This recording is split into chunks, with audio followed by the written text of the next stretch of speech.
Nous avons besoin. Vous allez nous expliquer, Boris Veliachev, quelle est l'urgence? Parce qu'on a vu ces images, hein, on a tourné hier avec un drone les dégâts, on a vu que les dégâts étaient énormes.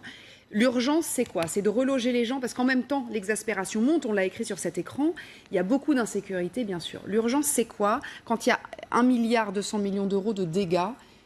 Alors 1 milliard 200 millions d'euros de dégâts, ça représente, ce sont des dommages assurés.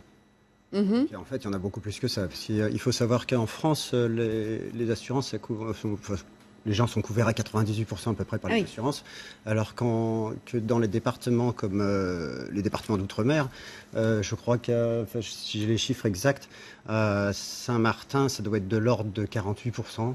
Ah oui, 48% des gens sont assurés, c'est chiffré à 1,2 milliard, donc on peut imaginer que c'est quasiment le double en fait. Hein. Oui, bien sûr. Et à Saint-Barthélemy, ça doit être de l'ordre de 60%, quelque chose comme ça. Donc en fait, la problématique est un petit peu différente que si le cyclone avait eu lieu en France, par exemple, en métropole. D'autre part, il y a une chose à bien comprendre, c'est que dans toute programme de gestion d'un aléa majeur comme ça, il y a 4 règles principales. Il y en a 2 qui concernent les dommages physiques. Donc il s'agit de protéger la vie des gens, bien sûr, ça c'est en premier. La deuxième, c'est de minimiser les dommages aux biens. Enfin, ce que j'appelle les biens, c'est toutes les constructions, tout bâti, etc. Et ensuite, on rentre dans les dommages au système. Alors, comme ça a été dit, il y a tout assurer la continuité de tous les services, de tous les services vitaux, hein, comme l'eau, la communication, la libre circulation des gens et des secours et éventuellement des forces de l'ordre, et puis les ressources énergétiques. Et il y en a une quatrième, qu'on a trop souvent négligé, hein, qui est reconnu depuis plus de 30 ans dans certains pays comme le Japon et d'autres, mais qu'en France on a encore du mal à mettre en place, c'est assurer la continuité en fait du développement régional.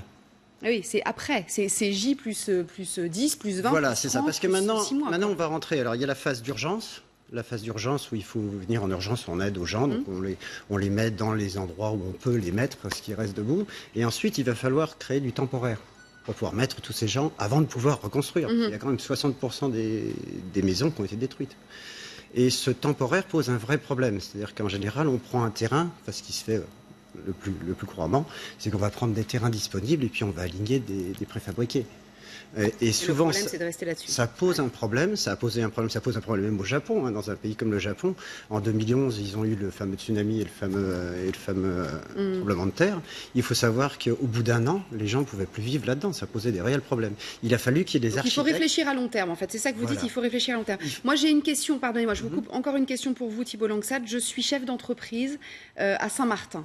J'ai un restaurant, un magasin de vêtements, que sais-je. Qu'est-ce que je fais? Mon commerce a été rasé. Qu'est-ce que je fais? Je viens vous voir? D'abord, exactement, je pense que la préoccupation pour le moment des entrepreneurs, c'est d'assurer la sécurité de leur famille, de leur toit. Et à partir de lundi, je pense qu'ils vont s'occuper de leur activité. Donc, s'ils ont des questions, s'ils ont des interrogations, ils peuvent contacter ce numéro vert qui sera mis à leur disposition. On ne peut pas perturber pour le moment les mesures d'urgence, d'extrême urgence, des mesures concernant l'activité économique. Et à partir de là, on regardera au cas par cas quelles sont les difficultés de trésorerie, quelles sont les difficultés de reconstruction qu'ils auront. On parlait des dommages assurés.